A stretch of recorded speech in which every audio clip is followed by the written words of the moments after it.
facial reactions. So We can't see the. okay, so lights off up here. I'll hide. No, I'll do the whole talk from back here. There you go. Okay. Okay, you guys can't see me. Actually, can we do Half-Life? There. Good? Good? Okay. There's like, it would have been like being in a closet before. Okay, so I skipped that slide. This is basically the high points of my career. Notice THQ, Danny? Yeah. So that's me as a developer up here. Medal of Honor was my claim to fame for a long time and still gets me jobs.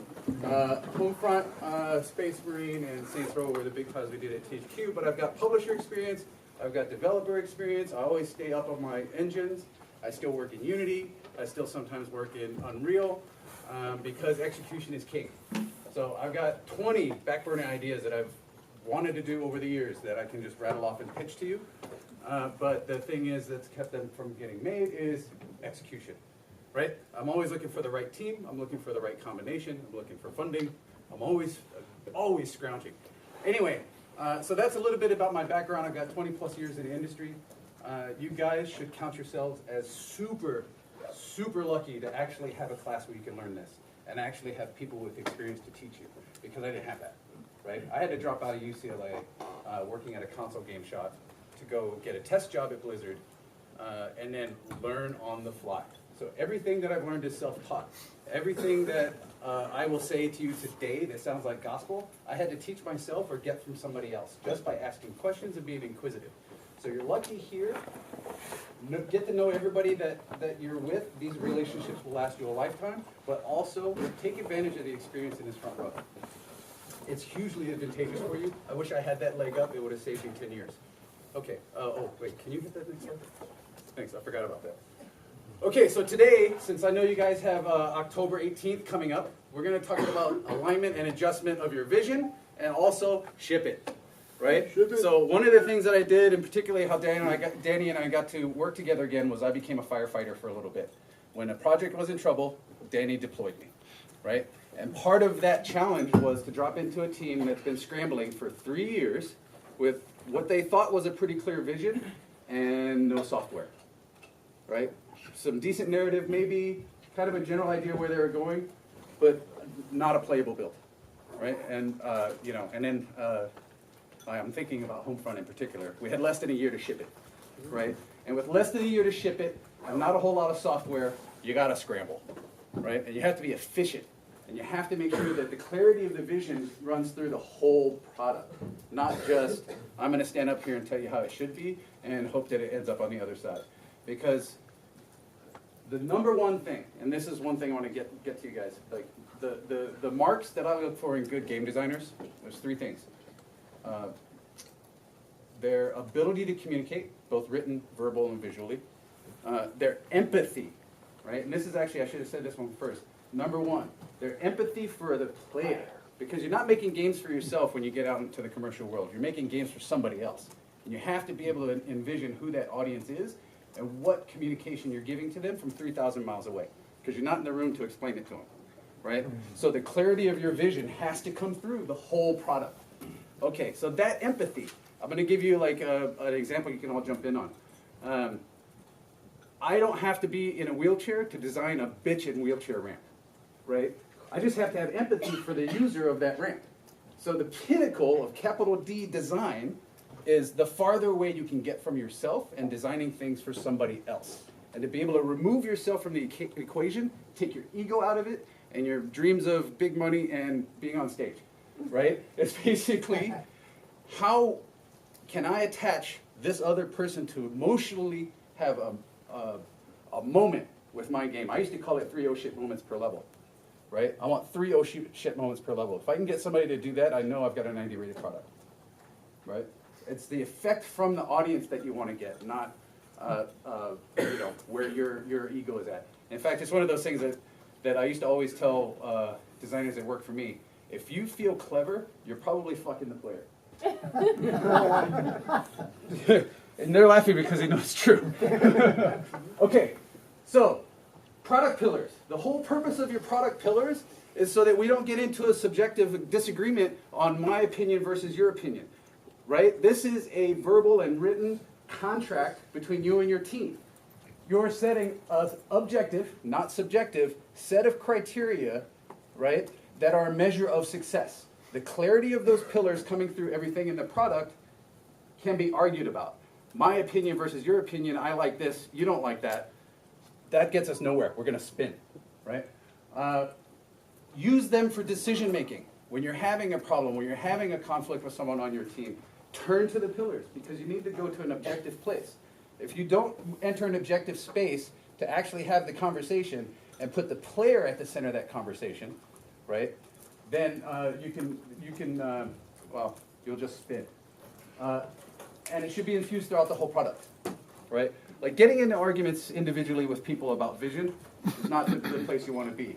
Getting into a discussion about how you best serve the player is actually exactly where you want to be. Right? And you can differ of opinions there, but at least you can turn to the pillars and use those as a gauge. All right, now I'll show you the, oh wait, right, okay, this is the next slide over here, right? Is that what's happening? Oh no, oh you clicked it, didn't you? Okay, product pillars. Okay, does everybody know the movie Die Hard? I hope so, I'm hoping I'm not that old. I am that old, but. Okay, why did I put this poster up?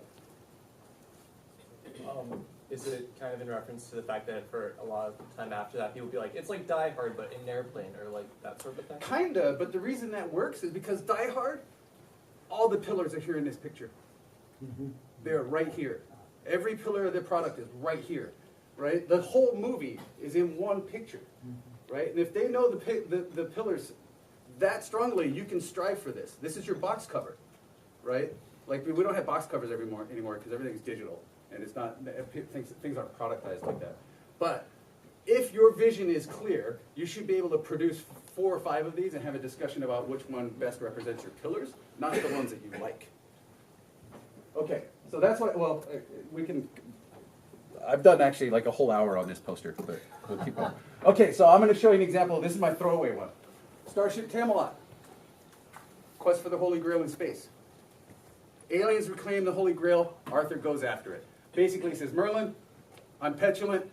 That's my fucking Holy Grail. Let's go. So he picks up Avalon. They turn it into a spaceship. They go off into space. Boom. Narrative done. That's the whole story. That's it. Right? Everything else comes off of that. Lancelot with laser guns. Basically, I'm telling you that the art and the game design should be knights with laser guns and everything that supports that, right? Somebody says, I want Nazis with jetpacks. Is that Lancelot with laser guns? We can just ask each other. That's a yes/no question, right? No. Okay. Circular arms race. We start with swords and shields, go up to blasters, photon torpedoes, energy shields, etc. We get up to the end. And the reason I put this pillar up there is because I wanted to end with Excalibur.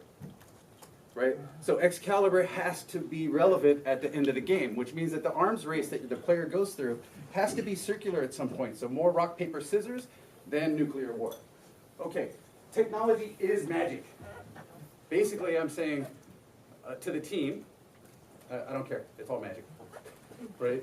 You can go anywhere you want with all the technology. We'll just explain it away. There's no explaining what the technology is or coming up with backstory for it or anything like that. Technology is magic. The world is magical. We're going to go with that. These 3 pillars are getting me through the whole project. Right? That's it. Now, how they're written is important. I wrote them this way. Actually, I've done an hour on that too. But we'll sort of keep going. Okay. Now, the thing is, you guys all know the pillars, the essence of pillars now. I now have 4 pieces of art that we can look at. Do they match the essence of pillars? Right? These are all Google image searches for Arthur in space or Lancelot with laser guns, right? Technically, these all came up kind of on the pillars. Okay, is this on brand? Why is it not on brand? There's no technology. That's right. It looks futuristic. He's got like, you know, a cloudbuster sword or whatever, and it's kind of like, it's got some crazy things going on, but it's kind of spacey. What about this one? Is this one on brand? Arthur. It's called Arthur. Okay, Excalibur up and right. Indie. Indie. It's the Indie brand. You're right. You're right.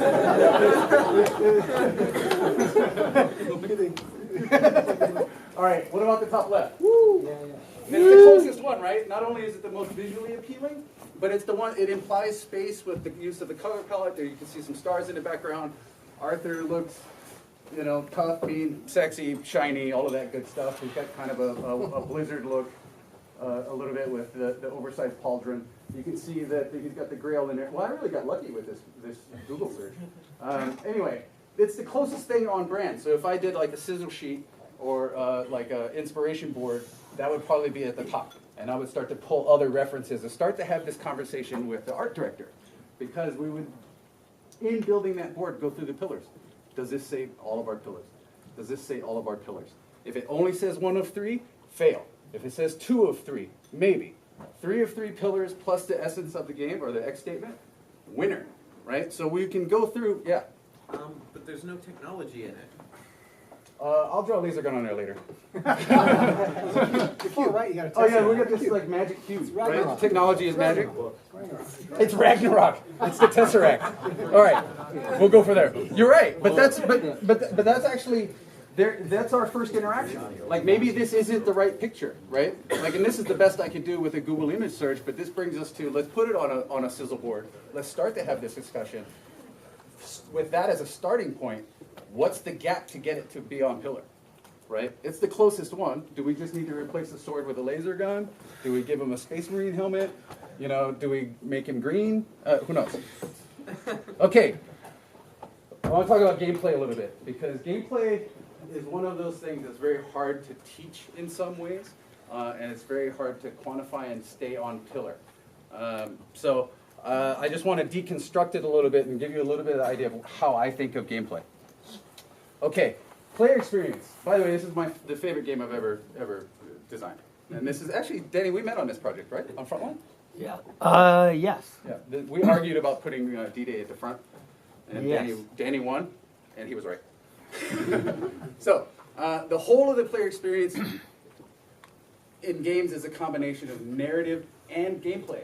I was on the Academy Story panel for a long time. Every year we had the same arguments, right? The same arguments about story.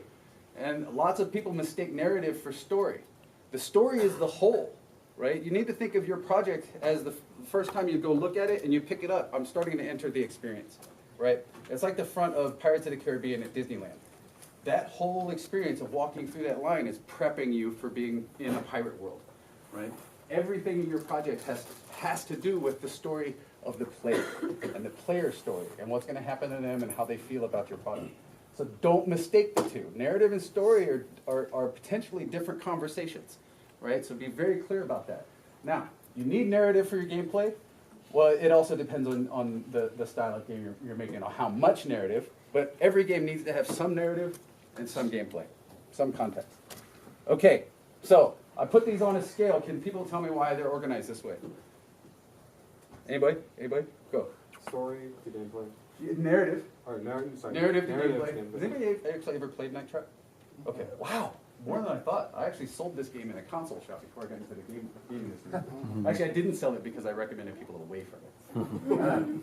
Okay, Walking Dead is a little bit more gameplay, some narrative. Okay, why is this square in the middle? Actually, go for it. If I had to guess, I would say it's because the game's sort of broken into two distinct parts, where you have the sandbox and then like this linear story that you play Right. through. There's a certain amount of gameplay. It's essentially two games in that respect as far as the single player game goes. Okay, Borderlands, and then Just Cause 3. Has anybody played Just Cause 3? Okay, so there's some narrative in this game, but arguably it's about physics interactions, right? It's a sandbox. Okay, so that's the scale on things, and I want you guys to imprint right now in your brain where you think your projects fit on this scale. Like, are you between Night Trap and Walking Dead, or are you more Borderlands and Just Cause 3? It's okay, all of these are valid, right? This did really well. Am I gonna put it in the same story category as Walking Dead? No, right? These are all on the spectrum. So think about that when we walk around and do reviews. Like, where are you on this scale so I can have a frame of reference to start talking about it? Okay, decision loops. A lot of what I'm going to tell you here is actually not on this slide. This is one that I usually like to do on a whiteboard. I'm not going to do it over there. But I think very specifically about the decision loops and how the player is thinking about things. The player is not flat. They're multidimensional. They are thinking at multiple levels at all times. So when you're talking about core gameplay, they will be talking about the reflex layer initially. Okay, why is it called the reflex layer? It's what their immediate response is, like reflexively, That's right. And then what eventually happens with that through repetition?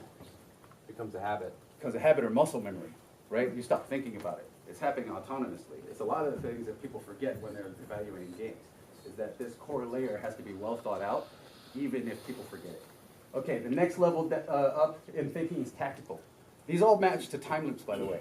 Sub 1 second, 1 to 5 seconds, or 1 to, or up to a minute, depending on the gameplay. Strategic is 5 minutes to 15 minutes, potentially. And goal is 15 to 45 minutes. So finishing a level, doing whatever, like a good stopping point. So why do I say 45 minutes? Does anybody have an idea? Attention span? Attention span. People usually don't like to sit longer than 45 minutes, right? Regardless of how long a crazy class is. So, but 45 minutes as far as keeping your attention on a singular focused goal is about as long as it goes. So what's happening here is there's decision loops. From second to second, I'm in the reflex decision layer. Every 5 to 15 seconds, I'm going, why the fuck am I doing this? Oh, right, get the cheese. All right, now I've got the cheese.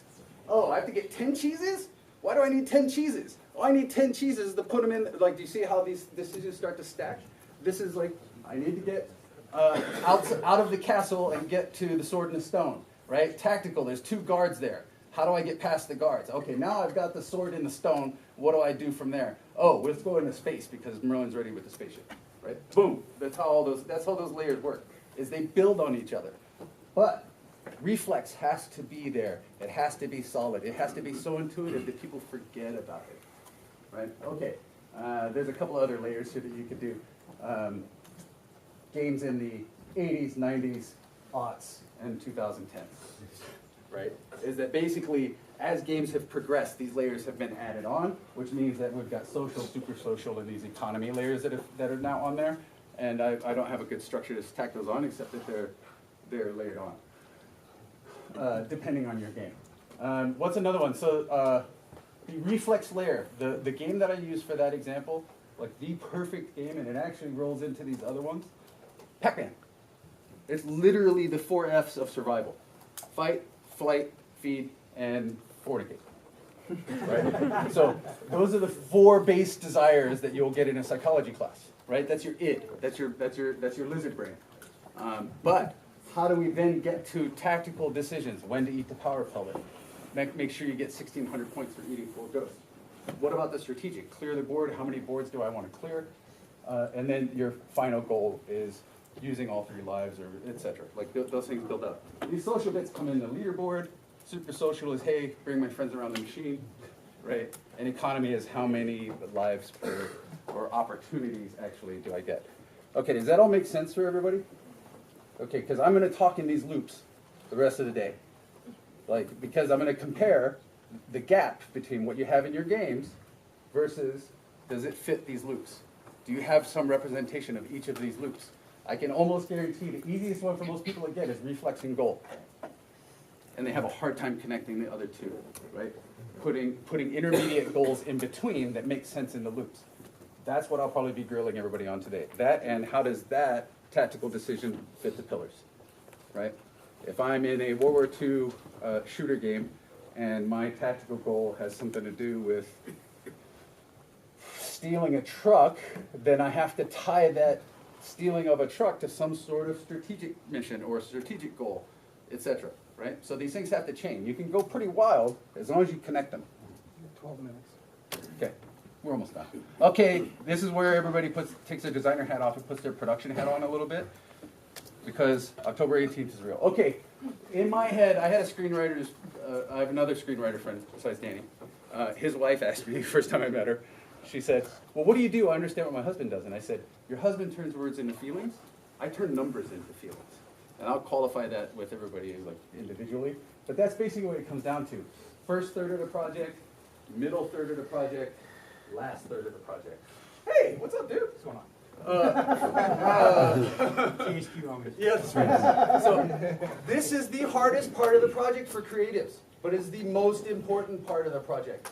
This is where you take you cut the fat, right? I've left better gameplay on the floor than I've shipped in some games, right? In fact, some of the stuff that we've cut out of previous games made it into later games. So cutting things doesn't mean like never. It just sometimes means just not now, right? So this is super important. Here's ideation. This is what happens on paper. This is when you write it. This is where you get everybody behind the vision. This is where you get everybody excited about the potential future of it. You start to plot your route. Then you get to production. Here you want to get as many assets as possible. Written, art, etc. Because you know that when you get to this part and you cut, you start trimming, you want to not cut all of the meat off of the bone. So you're better off making some mistakes here where you're trying to slap stuff on, right? Because you know this is coming, right? And this is important. That editor piece, those pillars will save you. It will help you make the right decisions on what to cut. If you have two puppies and one of them fulfills 3 of the pillars, that's the one that doesn't drown. Right? No, because it's that emotional. It hurts that bad to cut things from your game. Right? You have to recognize that right here, like in this room, is that the better decision for the project and for the player is sometimes cutting things that you're personally in love with. Right? Those are hard things to do, and the only way you're going to get through it is your X and pillars. Okay, product limits. These are like I'm not going to ask anybody. Like I'll explain these. There's no way you're going to. So, okay, you have a hard limit, right? Like it's October 18th. This one represents for me. I've always been a tell me the limits designer. Tell me what my limitations are because I can design anything. And when you tell me what the limits are, I'll figure out how to jump them. Right? I'll go outside of it because there's no unstructured creativity. It doesn't happen. Even Salvador Dali had the edge of the page. Right? There's always a limit. There's no limitless creativity. So find your boundaries, determine what they are, and design around them. If you're a skilled designer, you will use those things to your advantage. Okay, that's it on this slide. We'll move on. We're almost done. Production triangle, pick 2. Yay! Pick 2. Yay! Yeah. So one of these is you have no agency over. Time ends on the 18th for your first playable. That's it. It's like working at EA. We're going to ship on the quarter. Too bad. Figure it out. Figure out quality and cost. Right? Well, you're going to figure, like, cost actually means almost nothing for you, so it's more like quality. Quality doesn't mean more. Quality means clarity. Clarity. Well, cost of your is place. ours Well, cost is yours, but that's, for them for sure. it's ours. It is ours. Time, Mental health. and mental health. Time is the only non-renewable resource, so use it wisely. Right? So, your finaling goals. Crystal clear communication of the X and pillars. Tie goes to the player. Tie always goes to the player. Right? Those are the people that are going to fund, your next hamburger. Unfinished games don't exist. They literally don't exist. Unfinished, like, when was the last time you heard of a great unfinished game? Never. Right? So you have to finish, even if, go. I would say that's actually changed a little bit with the advent of early access, especially on Steam. Yeah, there's a lot of unfinished games in there, but I actually, part of the point is they're not relevant because I can't name one that's actually relevant, right? Like, Isn't PUBG still in beta? Yeah. PUBG's technically still in beta, but so like when I worked at Nexon, that's a sham. It's ready. It's a sham. It's a sham. Okay, that's it. Reserve. Actually, are there any? Like, how much time do we have? Are we almost done? Out of time? We are, no, you got it. You actually got it. Okay, I have a couple minutes for questions. Okay.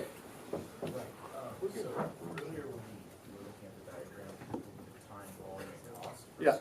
Sorry, can you hear me? Yeah, I can hear you. Just. You said quality is actually clarity. Can you specify what you meant by that? So, it's about setting expectations, right? If I say, and this is the proposition to the player, you're going to love this game because it's a great strategy game, right? If you don't fulfill that promise with clarity, and you sort of muck it up with lots of other side things, then basically there's a diminishment in the perception of quality. There's a distraction from what you promised me, right? If I say, hey, we're gonna go on this awesome roller coaster at Disneyland, and I take you there, and then we go into like the Hall of Presidents first, right? And then I take you over to like the candy shop, and I'm like, look, there's a machine that turns pennies into like these cool things. You're gonna start getting upset, right? It's the same thing in your design. Paying off the promise at the right time with the right buildup. That's where the craftsmanship comes in. It's like telling each other punchlines for jokes until somebody says, I don't know that one, and then crafting the way to get there because you're fulfilling that promise, right? The telling is important. How you get there is important. So that perception of quality can be diminished by adding more crap. Do you remember, or can you recollect what the pillars for Medal of Honor were? Shooting Nazis is always appropriate. I'm only half joking. That was actually the third pillar. The other one is you are the bazooka, because this was early in game development days. We had an X, but not really a bunch of pillars, right? But also, it was basically build levels like Pirates of the Caribbean. One more time? Pirates of the Caribbean, shooting Nazis is always appropriate, and you are the bazooka, right? Because the game previous to that, actually, the first Medal of Honor is built on the engine that built the Lost World game, and it used to be you are the T-Rex. So the X morphed into you are the bazooka. Any other questions? What? One more. Yeah, I have one more question, sorry. Can you just very quickly go over, what was it, tactical and strategic one more time? Yeah, so there's a slight difference, right? So let me give it to you in this like real world example. I want you to go to CVS and get me a bag of cough drops, right? You're going to make a set of decisions at different layers to get there. The first one, tactical, how to get out of this room. Strategic, do I drive or do I not, or do I walk, right? Do I, how I get there, how long is that going to take me? Oh, there's a time limit. Hold on, as a game designer, I said you've got 10 minutes. Okay, now I have to drive, right? Force the decision, etc. And then the mission being the final goal, actually getting those cough drops and returning here in that short amount of time. So those decisions will happen at different layers. Now, on your way to CVS, there's a bus crash, there's bloody murder, there's bodies everywhere, there's a fire, shit's going crazy, there's a talking mouse over on the corner, and you have to detour. You have to now make another tactical decision, forced by the strategic decision of getting to CVS, which is also forced by the time limit of I've got 10 minutes, how do I deal with this pressure? I've been thrown a curveball. The player now goes all the way back to reflex and says, dodge the bus, go to the left, make a right at this place, go to this other thing, go to there. Okay, I now have a new plan of how to actually accomplish my mission, right? That decision loop is happening in the player's head at all times. Does that make sense? Yes. Okay, the clarity between tactical decision and strategic decision makes sense? Okay. Anything else? Or is it time to break? Time to break. Oh, awesome. I need water.